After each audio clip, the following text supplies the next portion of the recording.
We stayed at the most expensive hotel in Boracay, where they have their own private beach and their own boat that takes you directly to the resort. Hi guys, welcome to my channel. So today I'll be showing you our recent holiday to Boracay, where we stayed at the most exclusive and expensive hotel on the island. Now do stick around because I do want to let you know whether it was worth it or if there's any other options for you to look at if you do want to visit this beautiful island.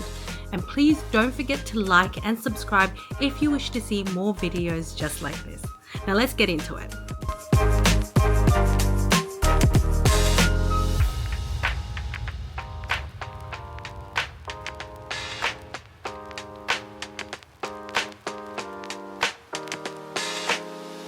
Now, Boracay is one of the many islands that you could definitely visit if you're in the Philippines, and it is a top tourist destination because of its beautiful white sandy beach, its powdery sand, clear blue water, and its amazing people. Now, to get to Boracay, you have to go there by boat. There are no other transportation to get there because it is a very small island. And to get to the island by boat, you'll have to go to either two places, Calibo or Caticlan. So we went to Caticlan because it is the closest to Boracay. So we got there from Manila to Boracay. We caught a plane and it takes 45 minutes to actually get there. It's a very short flight. And when you get there, it's a small airport, and you literally get off the plane onto the tarmac and takes you to this small arrivals area to pick up your luggage.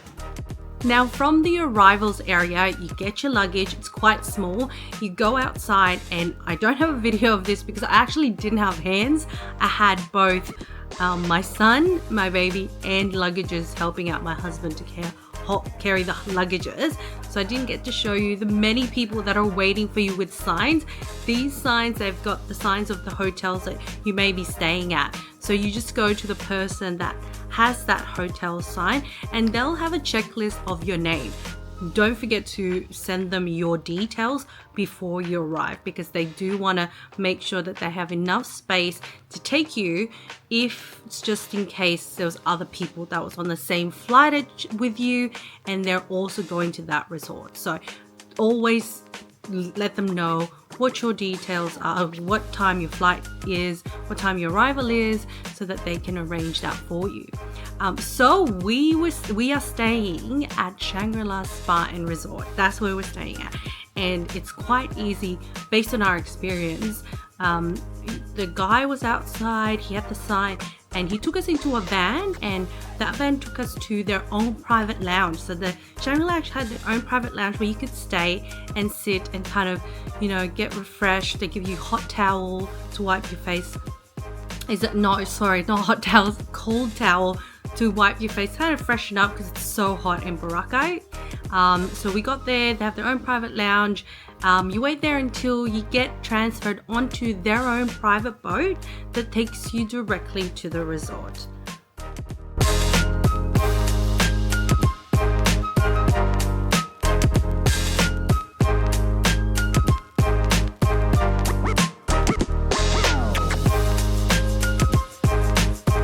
Now the boat ride to Shangri-La was pretty calm. We were lucky that the weather was amazing. It was sunny, no cloud in the sky, no wind, actually very humid, and then the water was so calm. So it wasn't as bumpy as it was the previous times I've been to Boracay. And we get to go past the amazing, famous white, long, sandy beach of the main island of Boracay, where most of the shops, famous cafes, famous restaurants, hotels you can stay in if you'd like to go into the center of Boracay.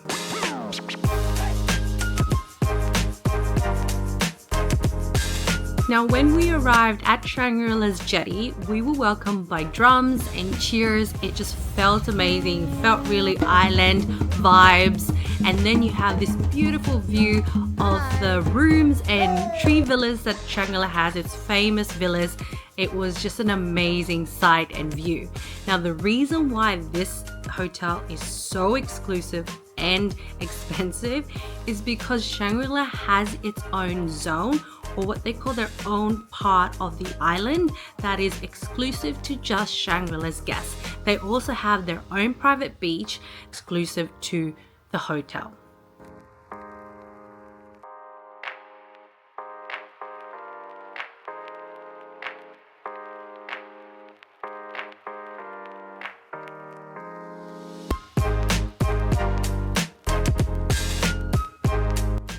The check-in was very smooth. As soon as we arrived, the manager was there waiting and greeting us and expecting us. And he told us that our room was ready. It was amazing because their check-in is usually at 2 p.m.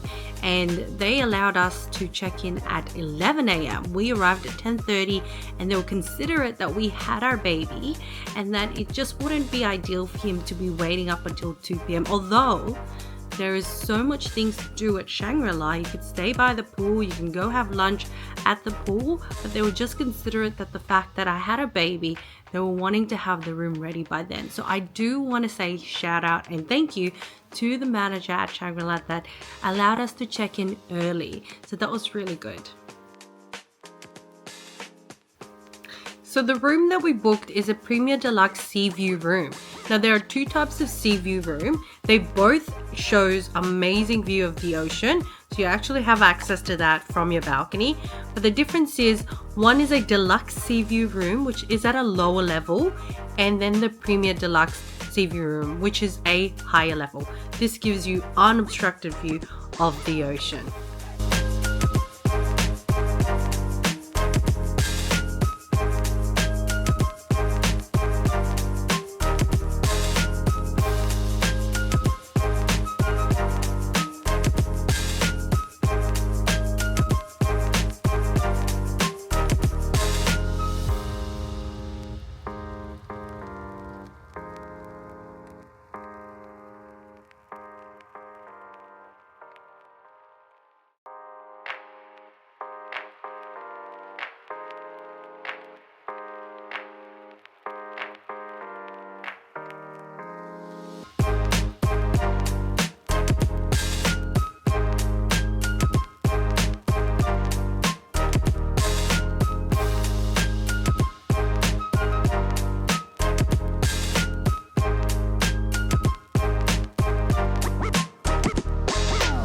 So after we checked in, we rested a bit in the room as we were really tired from getting up way early to catch our 9 a.m. flight. So we rested for a bit and then went to have lunch downstairs by the pool. We also wanted to swim, so we swam for the afternoon and we were there till about 4:30 and then had lunch there as well.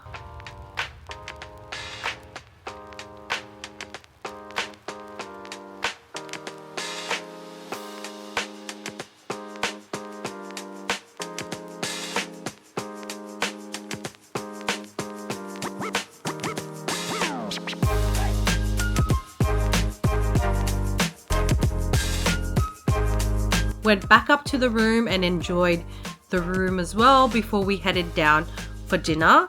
Now for the shuttle buses, they actually can take you directly to D Mall, which is the center of Boracay, where they have heaps of cafes and restaurants.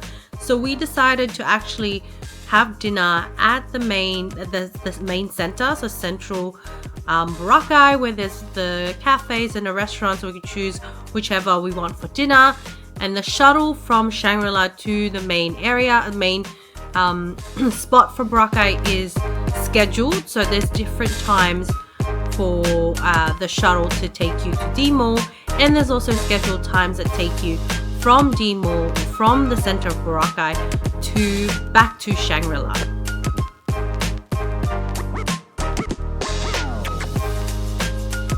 So the drop-off zone for Shangri-La wasn't too far from the center of Boracay Beach anyway. So the center of Boracay Beach is D Mall. Please quote me if I'm wrong, but I believe it is because that's where all the cafes and restaurants are. You can have for breakfast, for lunch, or for dinner. So we decided to go there and see which cafe or restaurant we'd like to go for dinner. Now, I didn't record when we were eating, and that's because I had my hands full taking care of Tatum, making sure he's also nice and cool because it was so hot that day. And then obviously I didn't have hands to like have the camera and eat. So apologies if I didn't get to give you a glimpse of what we ate. But we ate at a sushi restaurant or Japanese restaurant. We had various sushi. It is a bit pricey than what I expected. It was definitely a lot more than when the last time I came to Boracay. And I've been to Boracay probably 4 times, and it's definitely, the price has definitely gone up. If you're planning to eat in Boracay, like, do expect that some of the restaurants are a bit pricey, but it's definitely cheaper than your usual, like in Manila. But it was more pricey than I expected. That's what I mean. It was a little bit more pricey. Then we ate at this famous dessert place called CocoMama, and I wanted to actually eat at Ube Mama, which is another famous restaurant. So now list down all the cafes and restaurants that are quite trendy and popular these days on the description below that we didn't even get to try out. So I definitely want to try it out the next time we come. But these are really popular places that I've seen in other vlogs, other people that have definitely come here before and listed these places as popular and also quite tasty. So we ate at CocoMama. Actually, it's a really refreshing dessert. It's coconut. You can choose between coconut and pandan or just pandan, and they have toppings of shaved coconut and some mung beans and ice cream. So it was actually quite refreshing after our dinner. So Boracay can get lively at night as well. So there's some bars and some clubs that you could go to if you really are looking for something to do at night or stay up at night or somewhere to drink. They definitely have bars and clubs that you could go to. We didn't go for obvious reasons, of course. We needed to take Tatum back to the hotel. But after that, it was a really good first day in Boracay.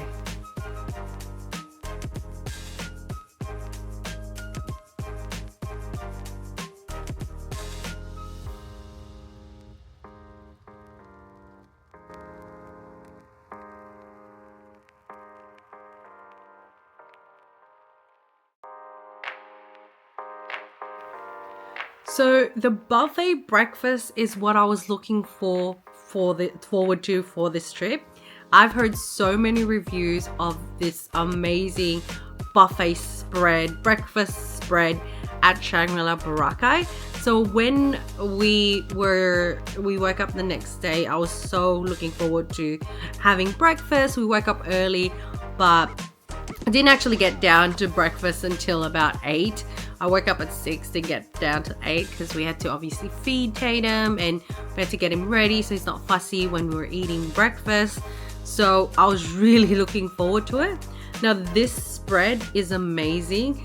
They have a variety of pastry you can choose from. Some bread that you can also choose from sourdough bread to toast to normal bread to pandesal, the usual sweet bread in the Philippines.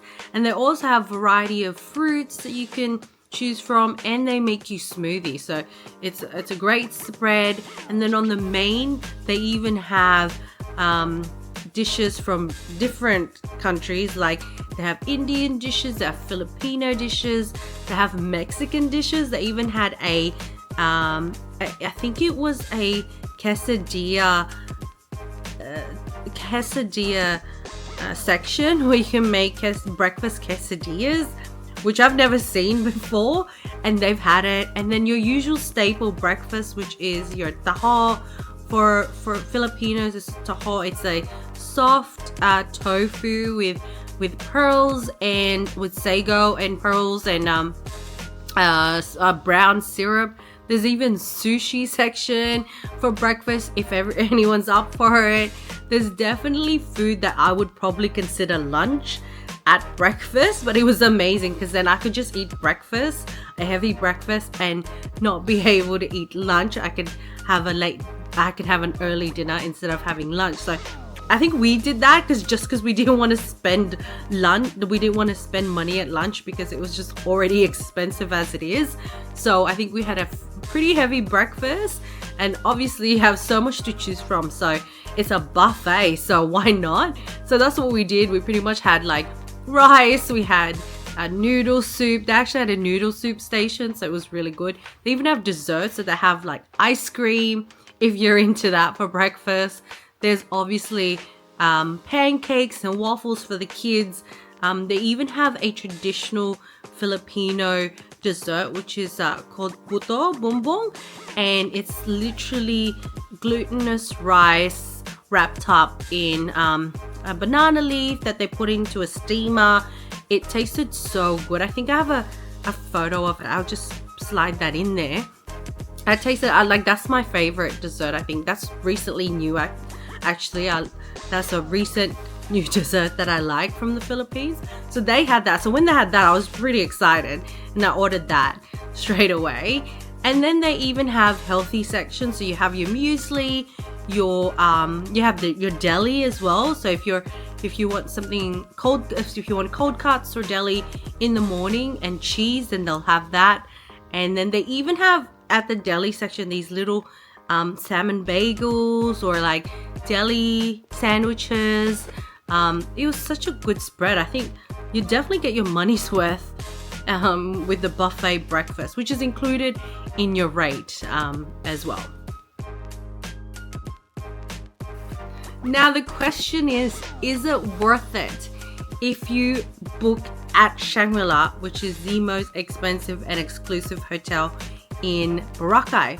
Now we booked our room directly to Shangri-La, which is a lot cheaper than if you're booking it at booking.com or Agoda or Expedia. That's what I found anyway when I compared the prices. It was a lot cheaper because of their member rate. I'm not saying it's cheap, it's just cheaper than if you were booking at booking.com and everything else. Now, we paid for the room, the Premier Deluxe Sea View room, about $650 per night. And that's definitely steep compared to the other hotels, which is right next to Shangri-La actually. Movenpick or Crimson, they're definitely lower than Shangri-La. And if you like that sort of privacy and you want that all-inclusive transfer and transport, which is part of the rate, and you have your buffet breakfast, then it's definitely worth the amount that you're paying for. Like for me, I do want that stress-free paperwork in regards to transfer, because you can do that all by yourself. I've never done it before. I think I probably did it once, but the hotel helped me through that at the airport, whereas Shangri-La and other hotels does actually organize all that. You just pay for the environmental fee and any tax that you have to pay for I think there's island tax, don't quote me on that, but I know there's environmental fee, there's all the other fees that you have to pay for when you're entering Boracay, and the hotel has organized that for you. You just pay that at the end when you check out. So that for me is convenience. So for convenience, the Shangri-La is definitely worth the amount, just because there's no stress in trying to organize a transport from the airport to the boat jetty to get you from the boat to your resort, to Boracay. That was all inclusive in the package of your rate. Otherwise, also having a private beach with your own exclusively for the hotel guests, that also is helpful, because sometimes when you are on the main beach, there are a lot of hagglers, asking you if you want a massage, if you want water activities, if you want to buy a hat, if you want to buy necklaces or whatever. And that isn't there when you're at the beach in Shangri-La, their private beach. They also share a beach actually with Crimson and Movenpick. They're private as well. So even though they're shared, it's quite private. So there are no hagglers there compared to if you were on the main strip of the island, so the main beach.